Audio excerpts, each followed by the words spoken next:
Emmanuel Marien Digdan, le préfet du département du Mfundi, a été accueilli à ses bureaux ce mercredi par des hémodialysés en colère. Au bout d'une quinzaine de minutes de cris et de chants, le dialogue est noué entre les manifestants et les autorités administratives. Malheureusement, nous n'avons pas eu la chance d'être reçus par M. le préfet. Il est déjà en réunion et il a délégué son adjoint pour nous recevoir.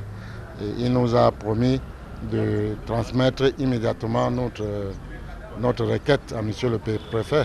Et surtout avec les photos que nous avons jointes, ça prouve à suffisance vraiment le calvaire que nous vivons. Ces plaintes sont également contenues dans des correspondances dont copies sont adressées au préfet du Mfundi et au ministre de la Santé publique Manaouda Malachi. Nous avons la peine à prendre nos soins, nos deux soins comme il se doit.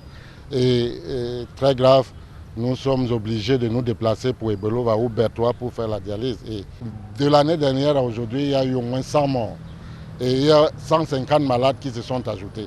C'est pour que l'opinion nationale et internationale comprenne que tous les jours les gens tombent dans la maladie, mais rien n'est fait pour assurer le suivi de ce qu'il faut pour que les gens puissent être à l'aise.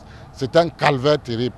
Un calvaire qui chaque jour a un impact sur le moral des malades. On est frustré parce que la prise en charge n'est pas bonne. La maladie d'abord pour la supporter n'est pas facile. Mais ce que nous subissons lié en dialyse, c'est tellement... Ça vient s'ajouter d'abord à notre calvaire des dépenses et tout.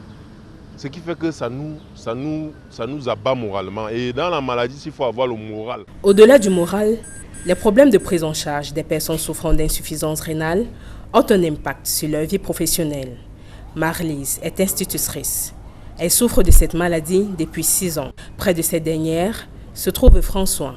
Cet originaire de Ngomedzap, dans le département du Nyong-Isso, a dû laisser sa famille pour se rapprocher de son centre de prise en charge.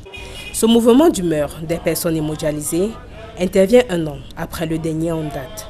Celui-là avait eu lieu devant les services de l'hôpital général de Yaoundé le 21 octobre 2021. Au cœur des revendications, l'éternelle question de l'amélioration du système de prise en charge des malades.